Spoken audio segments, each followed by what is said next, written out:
Tumeweza kuona ni namna gani ambavyo Nandy alivyoweza kumpokea dada yetu kipenzi Wema Sepetu, na wengi wao waliweza kufurahia sana kuweza kuona Nandy na yeye ameweza kuwasili katika eneo hilo la nyumbani kwa bwana mkubwa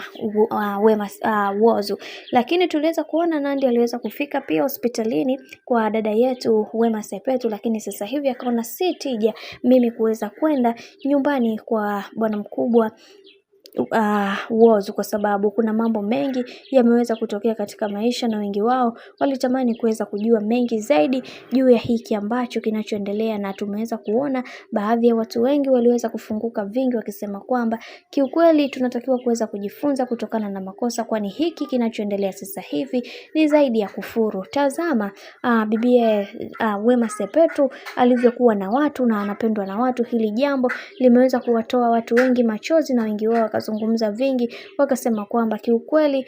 Wema Sepetu ni mtu wa watu, hivyo anatakiwa kuweza kusimama imara na kuhakikisha kila kitu kinakuwa katika misingi na mikakati iliyo bora, kwa sababu kuna mambo mengi ambayo yameweza kutokea na wengi wao walitamani kuweza kujua vingi zaidi kwenye hili, na tumeweza kuona baadhi ya watu wengi waliweza kuzungumza vingi wakasema kwamba huyu binti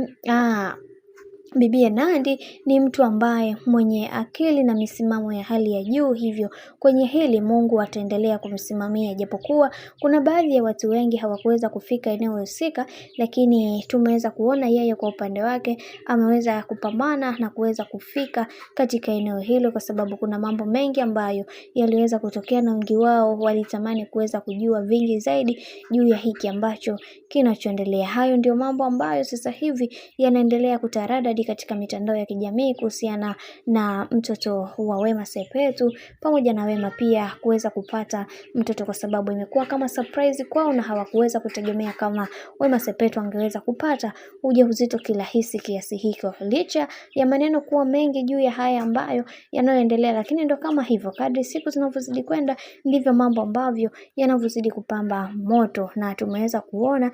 mambo ambavyo